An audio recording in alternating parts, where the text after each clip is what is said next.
말씀 룻기 1장입니다.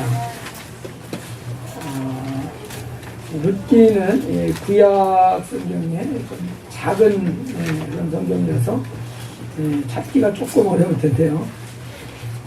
구약 성경에 403페이지 정도 있습니다. 구약 성경 403페이지 정도 있습니다. 사무엘 상하 바로 앞에 룻기가 있습니다.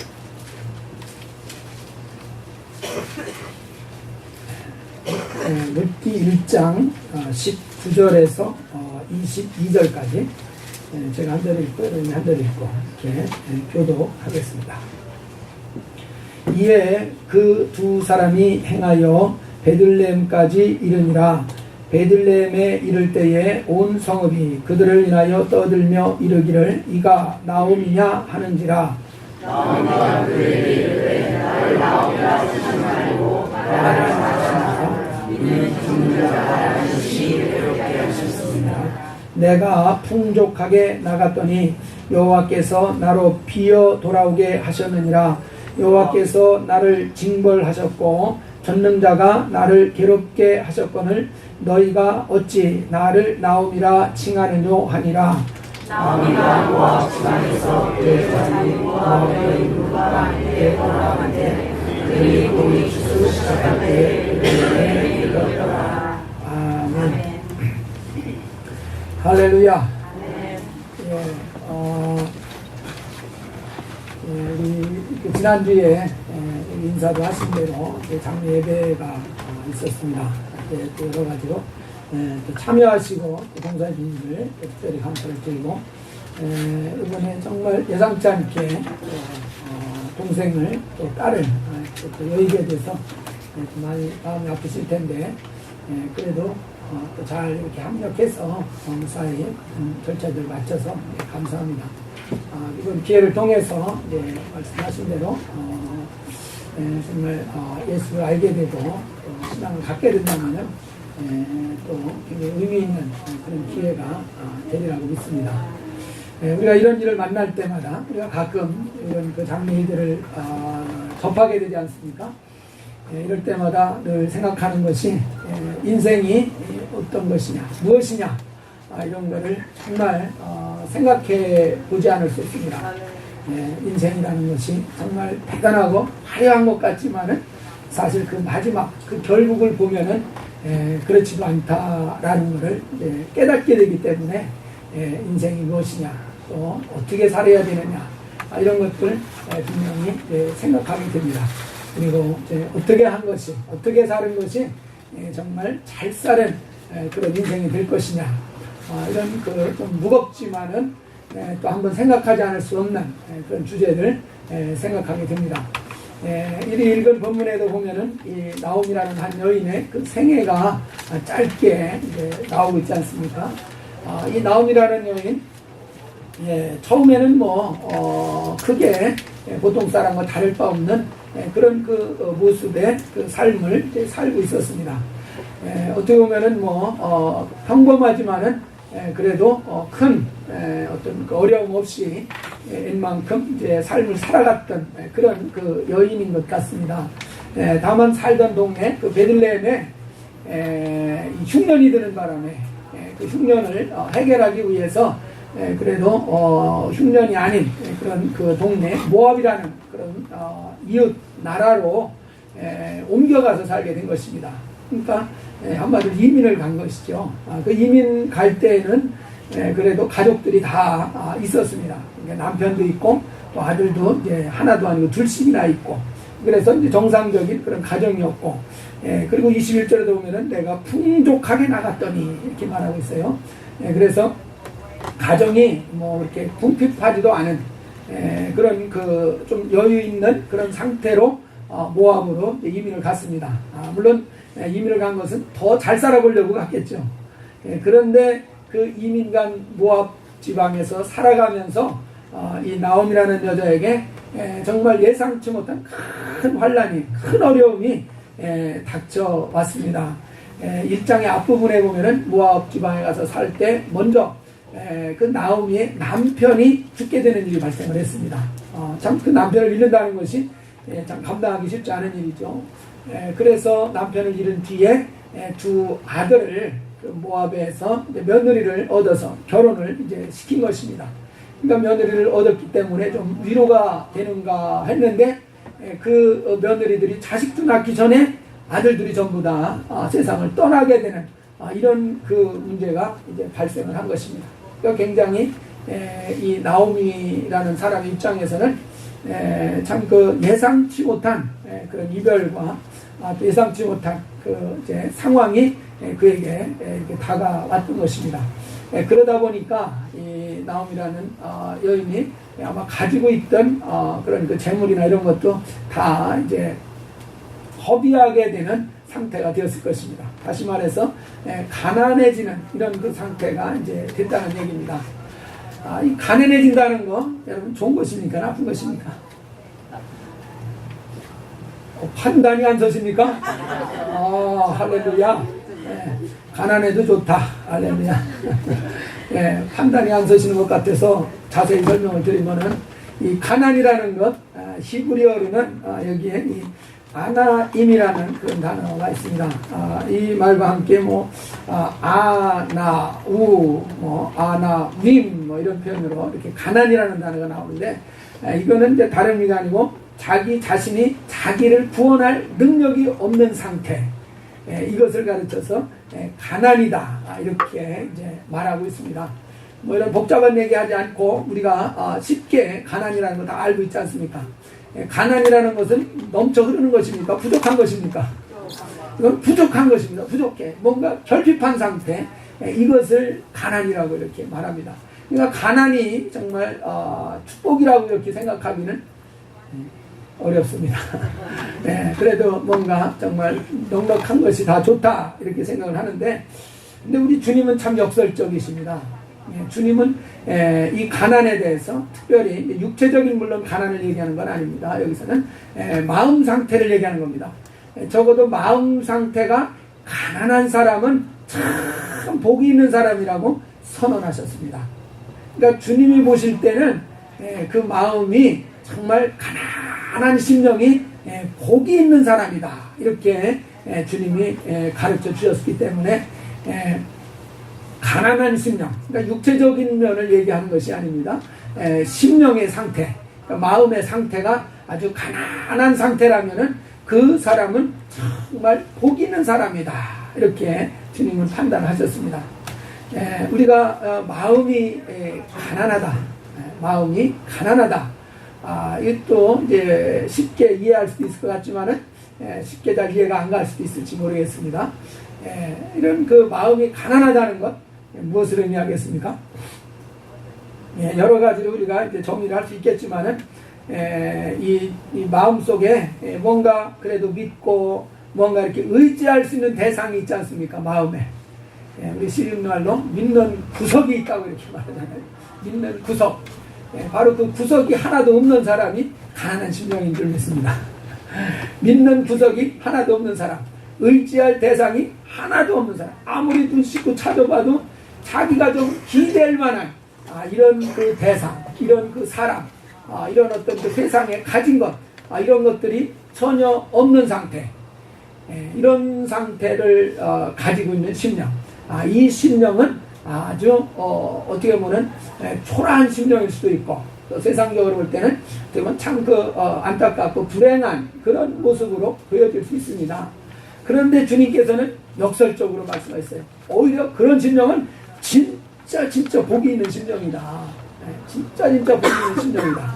왜 복이 있는 심령인지 마태복음 5장 3절이 잘 설명해 줬습니다. 왜 복이 있다고 그랬습니까? 심령이 가난한 자는 복이 있나니 천국이 저의 것이요. 그러니까 심령이 가난하면 세상에 정말 믿는 구석, 의지할 구석이 없으니까 참 텅 비고 허전하고 불안한 그런 심령일 수는 있을지 모르지만은, 그러나 그런 심령 상태는 천국을 얻기에 좋은 상태라는 것입니다. 그러니까 천국을 소유하기에 좋은 심령 상태, 바로 그 심령 상태가 이런 상태, 믿는 구석이 하나도 없는 상태, 이런 상태에 있는 심령이 바로 천국을 얻을 수 있는 아주 좋은 그런 심령 상태를 가지고 있는 사람이다. 예, 그래서 그런 심령은 오히려 참 복된 그런 그 심령이라는 것에 대해서 예수께서 이제 말씀을 하셨습니다. 예, 정말 우리가 이런 그 심령 상태 가지고 있는 것, 세상 사람이 볼 때는 참 복되지 않은 것 같을지 모르지만은 분명히 주님 눈으로 볼 때는 이 세상 어느 누구보다도 참으로 복이 있는 그런 심령인 것을 말하고 있습니다. 우리가 시편 14절 보면은 주께서는 보셨나이다. 잔해와 원한을 감찰하시고 주의 손으로 갚으려 하시오니 외로운 자가 주를 의지하나이다. 누가 주님을 의지해요? 외로운 자가 주님을 의지한다는 것이요. 여러분 주님 의지하십니까? 여러분들은 다 외로운 자들이네요. 외롭지 않은 사람은 주를 찾지 않습니다. 자고로 그렇습니다. 외롭지 않은 사람, 친구가 많은 사람은 사실 외롭지 않은 사람이죠. 그런 사람은 주님을 찾으려고 하지 않고 친구를 찾으려고 할 것입니다. 그러니까 친구가 없는 사람, 친구가 왜 없습니까? 잘났으면 친구가 많을 텐데 못나서 친구가 없잖아요. 어쨌든 이런 외로운 사람은 오히려 주님을 찾게 되고 주를 의지하는 자가 되기 때문에 이 자꾸 이제 영원한 저 천국으로 한 걸음 한 걸음 나가게 돼 있다는 것입니다. 주는 벌써부터 고아를 도우시는 자입니다. 그래서 외로운 자를 고아와 이렇게 병행해서 비교해서 설명을 하고 있습니다. 고아는 사실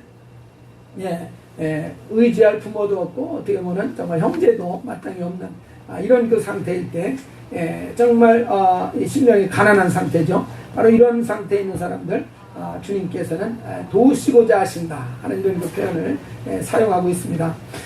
이런 그 상태에 있을 때 특별히 이 자기의 이런 그 모습에 대해서 원망하지도 않는 이런 사람은 진짜 가난한 사람입니다. 우리가 이렇게 힘들고 어려우면은 자연스럽게 어떤 원망이 나오지 않습니까? 이 세상이 참, 이 더러운 뭐 세상 막 이러지 않습니까? 이 정말 불의한 세상, 그러면서 세상을 막 원망하는 마음이 나오는 경우가 있습니다. 근데 저는 가만히 생각해보면 원망하는 것도 사실은 자기의 의가 좀 있어야 원망도 할 수 있다는 생각이 듭니다. 원망이 나온다는 얘기는 뭔가 억울하다는 얘기 아니에요? 그렇습니까? 그렇지 않습니까? 뭔가 억울하기 때문에 세상을 향해서 쓴소리를 막 하려고 하고 억울한 뭔가를 이렇게 반응을 보이는 것입니다. 그러니까 억울하다는 건 뭐예요?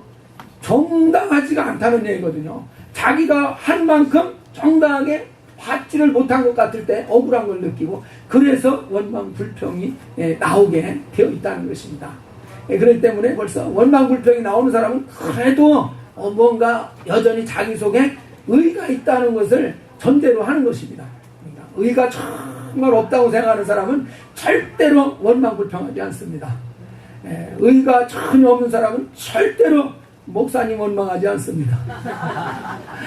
의가 참 없는 사람들, 난 죄인이라고 정말 생각하는 사람은 절대로 교인들을 원망하지 않습니다. 교회 원망하지 않아요. 그 예를, 증거를 제가 한번 들어드리겠습니다. 예수님 죽으실 때 왼편에 오른편에 강도들도 같이 처형을 했습니다. 그러니까 세 명이 동시에 십자가의 처형을 당하는 상황이었습니다. 그런데 한쪽 편 강도, 편의상 왼편 강도라고 이렇게 얘기를 하죠. 그래서 이 왼편 강도는 십자가에 달려서 같이 지금 죽어가고 있는 거 아닙니까? 이들은 강도 짓을 했기 때문에 죽을 죄를 지어서 이제 죽임을 당하는 것입니다. 그럼에도 불구하고 이 한 강도는 원망하고 불평하는 것이 죽어가면서까지도 그러고 있습니다. 자기가 죄 때문에 자기들은 죽어가고 있으면서도 원망 불평이 그에게서 나오고 있습니다. 누구를 대해서 원망 불평을 합니까? 옆에 갈린 예수를 대해서 원망 불평을 하는 겁니다. 예수님하고 평소에 알고 지낸 사이 같지도 않아요. 근데도 옆에 갈린 예수를 보고서 원망을 하는 것입니다. 뭐라고 원망을 합니까? 당신 살아있을 때 그리스도라고 스스로 주장하고 다니지 않았느냐? 그리스도라는 게 뭐냐? 구원자가 아니냐? 그러니까 구원한다고 그랬으니까 나도 이 죽음의 위기에서 건져내고 너도 자기만 거두다 좀 미안했나 봐요. 너도 건져 살고 뭐 이런 식으로 원망 불평을 하는 것입니다. 왜 이런 원망 불평을 합니까? 억울하다는 거죠. 아직도 자기가 지금 이렇게 십자가에 달려 죽는 게 자기는 자기 죄값으로 합당하다는 것이 동의가 안 되는 것입니다. 억울한 거예요. 나만 강도지된 나, 뭐 이런 어떤 그게 있잖아요. 이 아직도 이게 받아들여지지 않는 거예요. 죄인이라는 것에 대해서.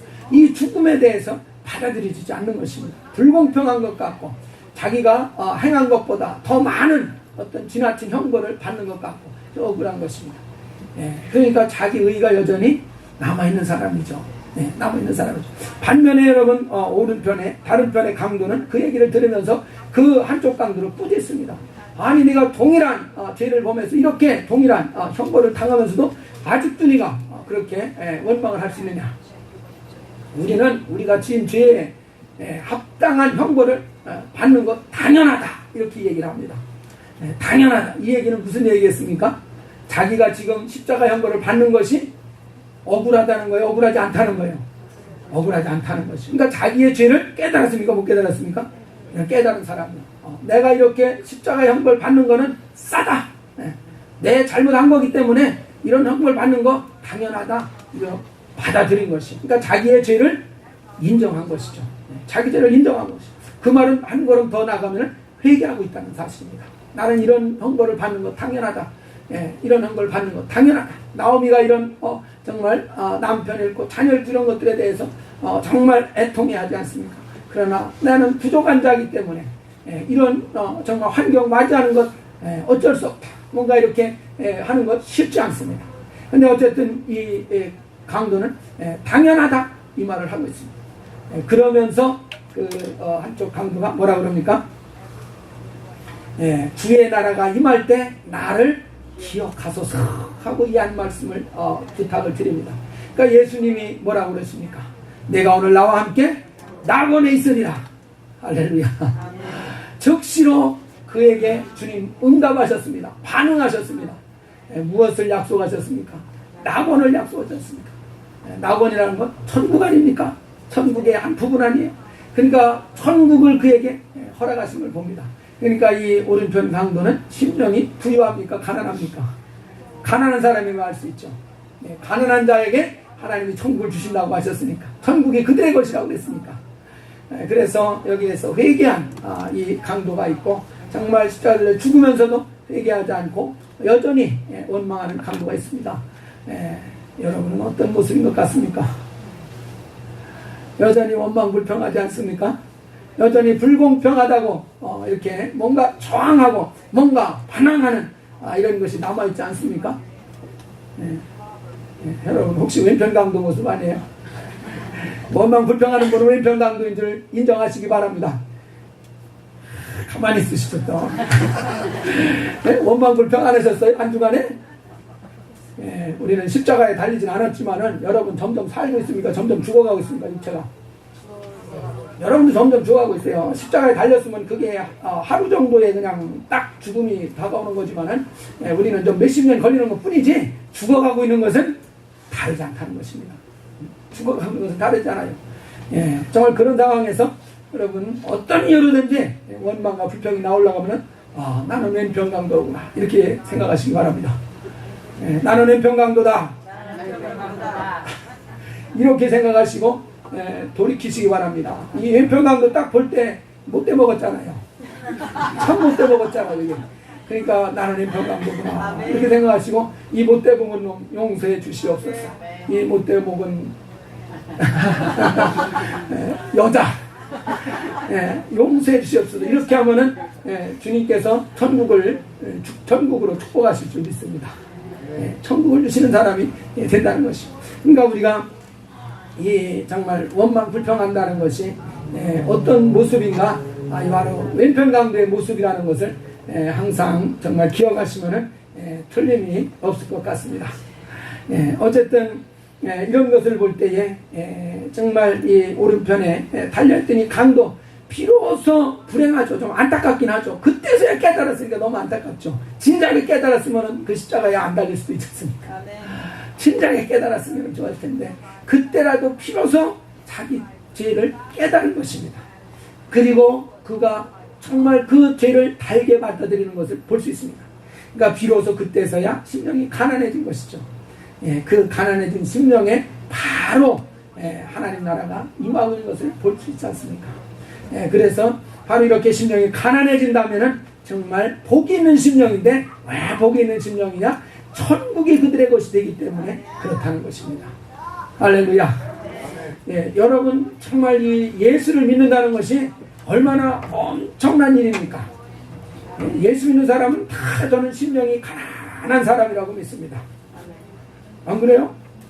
자, 한번 생각해 보세요. 예수 믿는다는 것이 얼마나 기가 막힌 얘기입니까 이게? 아니 안 그러세요? 예수라는 분이 어느 시대 사람입니까? 2000년 전 사람입니다. 2000년 전 사람이면 한마디로 말해서 원시인 아닙니까? 요새는 한 10년, 20년 전 사람도 원시인 소리 듣는데, 예? 2000년 사람 참 옛날, 정말 옛날 원시 사람이고, 예? 거기다가 유대인입니다. 예? 유대인이에요. 예? 그런데 그를 우리가 믿고 의지한다는 게 이게 얼마나 놀라운 일입니까? 이게 보통 일이 아닙니다. 예? 한국 사람들이 정말 이렇게 가난한 심령이 됐을 때, 예? 절에 가는 게 쉽겠습니까? 예수 믿는 게 더 쉽겠습니까? 절에 가는 건 뭔가 동질감 느껴지지 않아요? 부처를 의지한다 이러면 뭔가 동질감이 느껴지지 않습니까? 근데 그것도 아니고 저 유대민족, 잘 알지도 못하는 민족, 그것도 유대민족의 요즘 사람도 아니고 2000년 사람을 믿으라고 그러는데 그걸 덥석 믿는 것? 이게 보통 일이 아니라는 것입니다. 정말 이 사람은 정말 물에 빠진 사람 뭐라도 잡는다 그럽니까? 지푸라기라도 잡는다 그러잖아요. 이런 간절한 심령이 있는 사람만 예수를 붙드는 줄 믿습니다. 이런 간절한 심령이 있는 사람이 예수 믿는 거예요. 정말 아무것도 의지할 것이 없는 사람, 아무것도 붙들 것이 없는 이런 사람에게 예수가 당신을 알고 예수가 당신을 사랑하십니다. 이 말하면 그에게는 얼마나 그것이 깊이 들어오겠습니까? 얼마나 깊이 들어오겠어요? 제가 러시아는 한 번 딱 가봤는데 거기 단기 선교로 한다고 그래서 한 번 이제 같이 일행에 맞춰서 갔는데요. 거기에 사람들이 참 가난한 심령이라는 것을 정말 제 눈으로 봅니다. 거기서 일하는 선교사님들의 얘기도 듣고 직접 그들을 만나서 이렇게 이제 러시아 말 모르니까 대화를 하겠습니까? 그냥 눈으로 보고 하는 것은 다른 거 아니고 그냥 이렇게 안아주는 거. 거기 갔더니 선교사님이 하는 얘기가 그거예요. 무조건 만나면은 그냥 허그해주라. 그냥 말할 거 통하지도 않으니까. 제가 그때 러시아 말 몇 개 배운 게 있는데요. 러시아 말은 다 욕 같아요. 스바시바. 무슨 뜻인지 압니까? 감사합니다. 그거 제가 모아놓은 거 쫙 있는데요. 그거 들어보면 아마 배꼽 뺄 것입니다. 다 욕 같은 말인데, 그거 잘 안 되지 않습니까? 그냥 무조건 안아줘요. 근데 러시아 사람들 왜 이렇게 등치가 큽니까? 이게 하나가 안 됩니다. 이게. 안 돼. 처녀들은 날씬한데, 했던 결혼만 하면 이렇게 뚱뚱해진대요. 이게 안 돼요. 그래가지고 옷을 저희가 이제 선물하려고 이렇게 같은 이제 유니폼으로 이렇게 이름 쓰여진 거, 그거를 준비해 갔는데, 옷이 이게 사람들의 입히니까 이게 안 들어가는 거야. 큰 사이즈라고 생각해서 큰 사이즈로 만들어갔는데도 그거 맞는 사람이 별로 없어. 꽉 찌는데도 그래도 그게 좋다고 입으시고. 그리고서 그들에게 정말 그냥 안어만 줘도 그냥 너무너무 안겨 있어요. 여기서 좀 내가 안으려고 그러면 도망가는 사람들이 많아요. 근데 그 사람들은 안겨 있어요. 그냥 안겨 있어. 왜 안겨 있겠습니까? 그게 고마운 거예요. 그것만도 감격스러워. 자기를 안아주는 사람 있는 것만 해도 너무 고맙고 감격스러운 거예요. 그러니까 안아줄 사람들이 없었던 거죠. 그리고 그들을 전도할 때 가서 어떻게 하느냐고 물어봤더니 다른 말 할 거 없대요. 하나님이 당신을 사랑하십니다. 이 말만 하면 사람들이 번쩍 귀가 뜨여가지고 따라온다는 거예요. 이게 가능한 얘기겠습니까? 여러분한테 하나님 당신 사랑합니다 하면 귀가 번쩍 뜨여서 따라가겠습니까? 이상한 사람이 아마 경계하려고 그럴 것입니다. 근데 그 사람들은 진짜로 광장에 가서 막 찬양을 하면은 사람들이 몰려들고, 그럼 몰려든 사람들한테 하나님께서 당신을 사랑하십니다. 주님이 당신을 위해서 죽으셨습니다. 이 말 한마디만 해주면 눈물을 벅벅 쏟아내는 거죠. 날 위해서 날 위해서 이렇게 관심을 가는 사람, 날 위해서 이런 죽음, 생명을 내어준 사람이 있느냐? 그것이 금방 그들의 심령 속에 들어오는 것이 그것이. 그러니까 그들은 그냥 받아들이고 그냥 주님 앞에 나온다는 것이. 그래가지고 지금은 모르겠지만 거기 가기만 하는 선교사들이 엄청난 능력 있는 사람들로 변합니다. 수많은 사람들이 그냥 따라오니까 교회에 몰려들으니까. 그러니까 참 그 심령이 가난하니까 그 말 한마디가 그들에게 그렇게 힘이 되고 위로가 된다는 사실. 그러니까 그 영혼이 아무것도 붙들 것이 없었는데 붙들 것이 없었는데 그 2000년 전 그 다른 유대인인 그 사람이 당신을 아시고 그분이 당신을 사랑하시고 그분이 당신을 위해서 정말 죽어주셨으니까 그분 앞에 나오면은 당신이 은혜를 받고 당신이 살 길이 열립니다. 이렇게 얘기하면 그것이 그렇게 정말 귀가 번쩍 뜨일 만큼 크게 그 사람들에게는 들려진다는 것이에요. 민족도 다르고 시대도 다른 사람인데도 그거라도 붙들지 않으면은 다른 거 붙들 게 없으니까 그렇게 붙든다는 것이에요. 여러분도 그런 심정으로 예수를 받아들인 줄 믿습니다. 그래서 제가 생각할 때 예수 믿는 사람은 다 심령 가난한 사람이라고 저는 믿는 것입니다.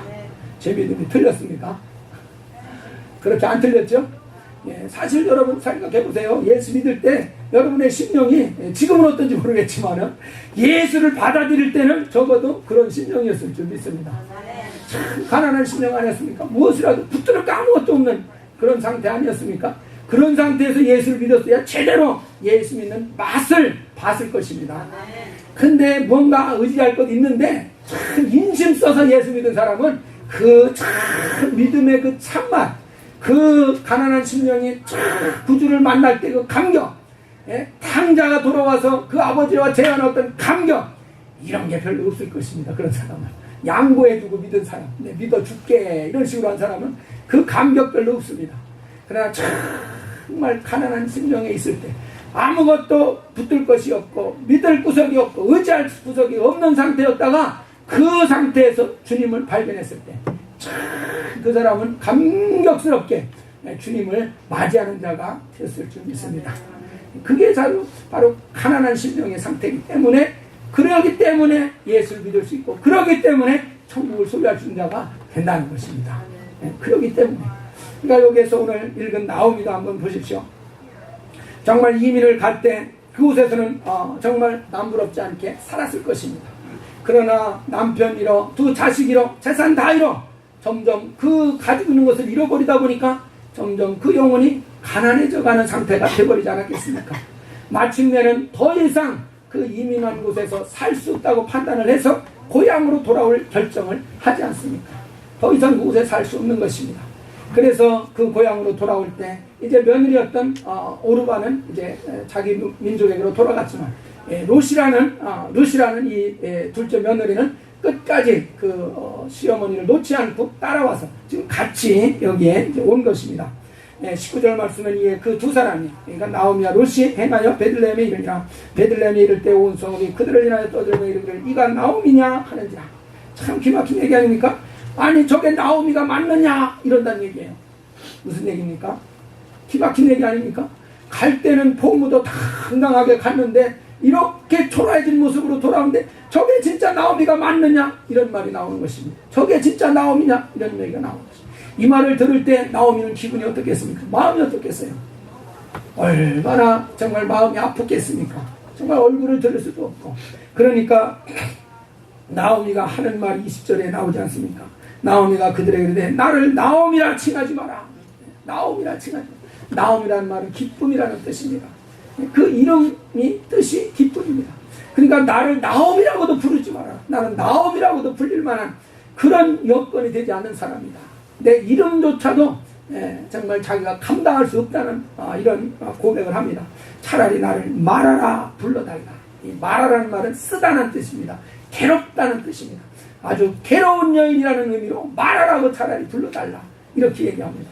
그러니까 자기 이름조차도 감당할 수 없을 만큼 그 심령이 피폐해지고 참 이렇게 이 가난해져 있는 이런 상태가 이제 된 것을 보게 됩니다.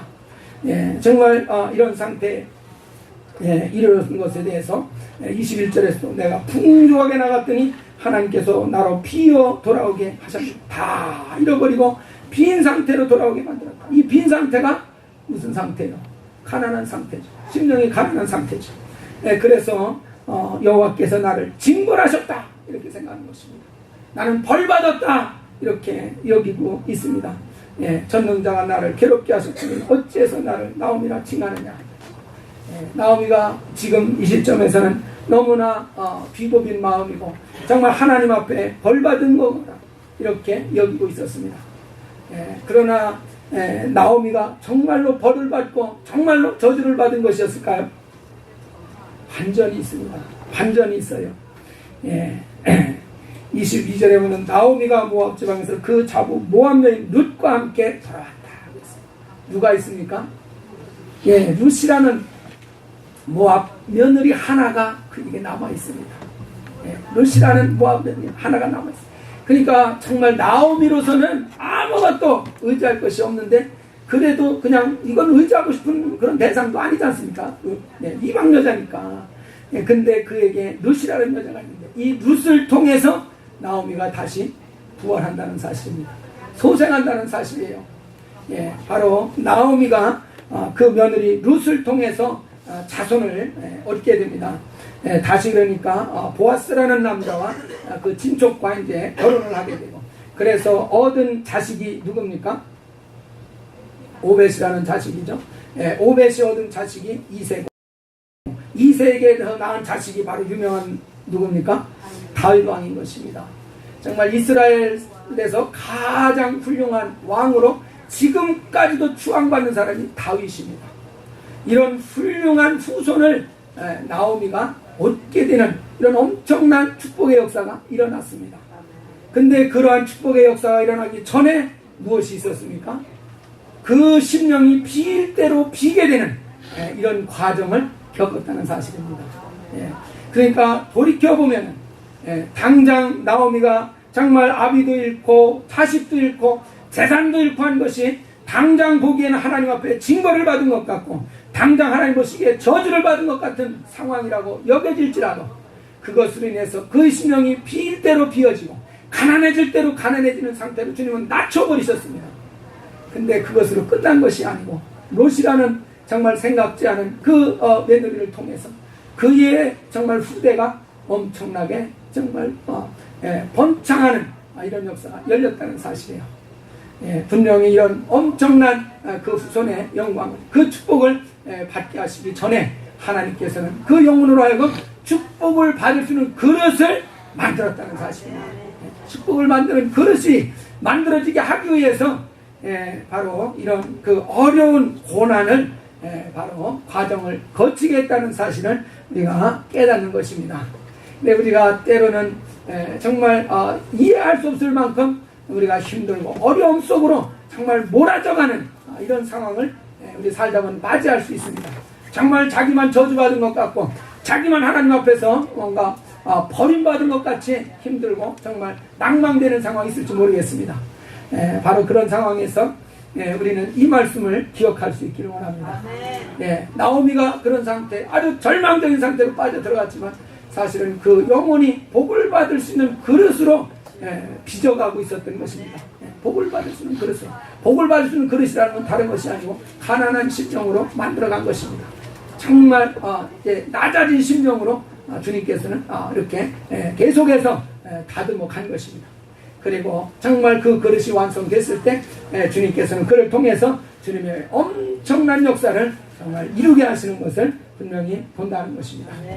그렇기 때문에 누가 복이 있는 자냐 정말 묻는다면 그 심령이 가난한 자가 하나님 앞에서는 참으로 복이 있는 사람이다. 하늘나라가 그의 것이요 정말 하나님 앞에 귀히 쓰임받을 수 있는 그런 조건을 갖추고 있는 자다 하는 것을 확실하게 믿으시기를 주의 이름으로 축원합니다. 정말 이런 그 가난한 심령들은 주의 말씀을 전하면 스포츠같이 흡수해드리는 줄 믿습니다. 다른 것 의지할 것 믿는 부족들이 있으면은 스포츠같이 빨아들일 이유가 없는 것입니다. 아직 내가 의지할 것이 있는데 굳이 그것에 얽매이려고 하지 않는 그런 온갖 여유 있는 자세를 가질 수밖에 없습니다. 그러나 정말 가난해진 심령이라면은 의심할 여유가 없습니다. 의심할 여유가 없어요. 의심하는 것도 이게 여유 있는 사람들이 하는 것입니다. 믿습니까? 여유가 있어요, 아직. 예, 아직 여유가 있어요. 뭔가 구석이 아직 남아있어요. 분명히 찾아보세요. 그 구석이 뭔가. 여유가 있는 사람이 의심하는 것이죠. 예, 정말, 성경에 보면은, 예, 우리도 이제 참 옛날이죠. 이제 한 10년, 15년 전에. 예, 그때 참 그 기도원에 많이 다녔습니다. 예, 힘들고 어려울 때라서 그랬는데, 기도원에 많이 다녔어요. 기도원에 갈 때마다 다른 말씀 붙들지 않고 이 뭡니까 이 에레미야 29장 12절 13절 너희는 내게 부르짖으며 와서 내게 기도하면 내가 너희를 들을 것이요 너희가 전심으로 나를 찾고 찾으면 나를 만나리라. 이 말씀만 맨날 제가 얘기를 했습니다. 그러니까 나를 전심으로 찾고 찾으면 만날 것이다. 그러니까 어떻게 해요? 전심전력으로 찾으십시오. 이 얘기 많이 했는데 그때는 참 열심히 기도했던 것 같아요. 목이 터져라 하고 막 그냥 외치면서 기도 많이 했었어요. 물론 우리 1년에 한 번씩만 해서 조금 아쉬운데 전에는 1년에 두세 번 갔던 것 같아요. 기회만 있으면 기도 갔던 것 같아요. 그러니까 정말 목이 터져라 하고 부르짖어 기도하고 이렇게 그랬던 적이 있습니다. 성경에 보면 내 이름으로 무엇이든지 내게 구하면 내가 시행하리라. 주님 약속하셨습니다. 이 말씀이 순수하게 믿어질 수 있기를 주의 이름으로 축원합니다. 심령이 가난한 사람은 너무나 이 말씀이 귀하게 들려질 것입니다. 내 이름으로 무엇인지 내게 구하라. 그러면 네가 정말 내가 시행해 줄 것이다. 내가 응답할 것이다. 말씀하셨습니다. 얼마나 정말 귀한 약속입니다. 예수 이름으로 기도하면 얼마든지 들어주신다는 거예요. 근데 이 말씀에 대해서 진짜래나 이렇게 의심한다면 아직 여유 있는 사람입니다. 아직 심령이 가난해지려면 좀 더 시간이 필요한 사람이라는 얘기입니다. 그러나 정말 가난한 사람은 이 말씀이 복음으로 정말 이 물에 빠진 사람에게 내려진 어떤 지푸라기 같은 그런 아주 귀한 것으로 이렇게 여겨질 줄 믿습니다. 바로 이런 사람은 결사적으로 말씀을 붙들 줄 믿습니다. 결사적 여유가 없어요. 여유 부릴 것이 없습니다. 결사적으로 그 말씀을 붙들고 정말 그 말씀을 의지해서 힘줘서 기도할 수 있는 사람, 바로 이런 사람은 참으로 심령이 가난한 사람이요 이런 사람이야말로 정말 주님 보실 때 복이 있는 자라는 것을 말씀하셨습니다.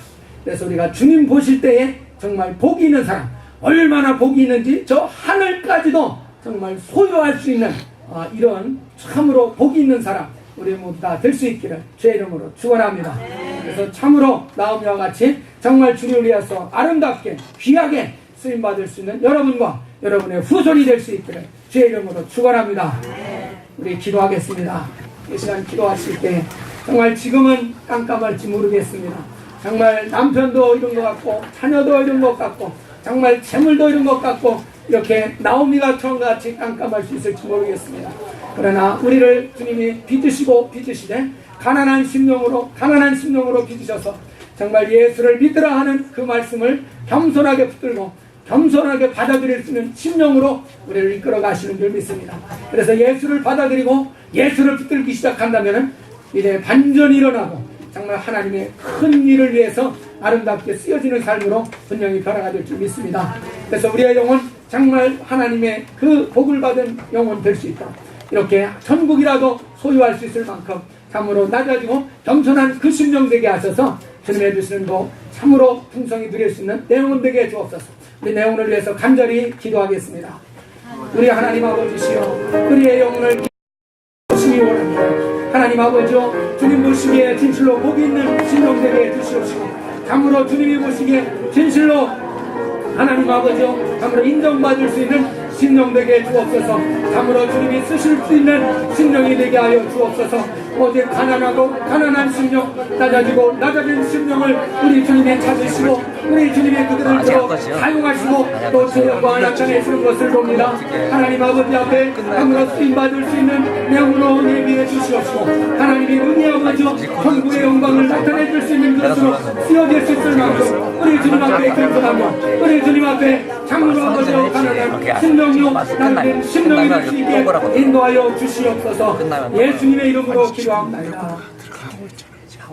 하나님 아버지 세상에 볼 때 복받은 사람과 또 주님이 볼 때 복받은 사람이 크게 차이가 나는 것을 깨닫습니다. 정말 저희들 세상에 볼 때 복받은 자가 되기를 원하였으나 이제는 정말 결단하여 주님 보시기에 복받은 자가 될 수 있도록 인도하여 주시옵소서. 세상에서는 부유하고 여유 있는 자가 복된 자라 할지만은 정말 우리 주님 보실 때는 오히려 여유가 없고 정말 그 심령이 낮을 대로 낮아지고 가난할 대로 가난해진 자가 참으로 복이 있는 자라 하셨사오니 정말 이와 같은 복이 있는 자가 되게 인도하여 주시옵소서. 그래야 주님 없이는 살 수 없는 존재임을 정말 고백하지 않을 수 없는 저희들 되게 해주시고 이와 같이 철저하게 결사적으로 주님을 의지할 수 있는 심령 되게 하셔서 참으로 주님이 그 하늘에 무한한 영광을 나타내시는 그릇으로 사용할 수 있게 주시옵소서. 우리들은 축복하시고 인도하시기 원하오며 예수님의 이름으로 기도하옵나이다. 아멘.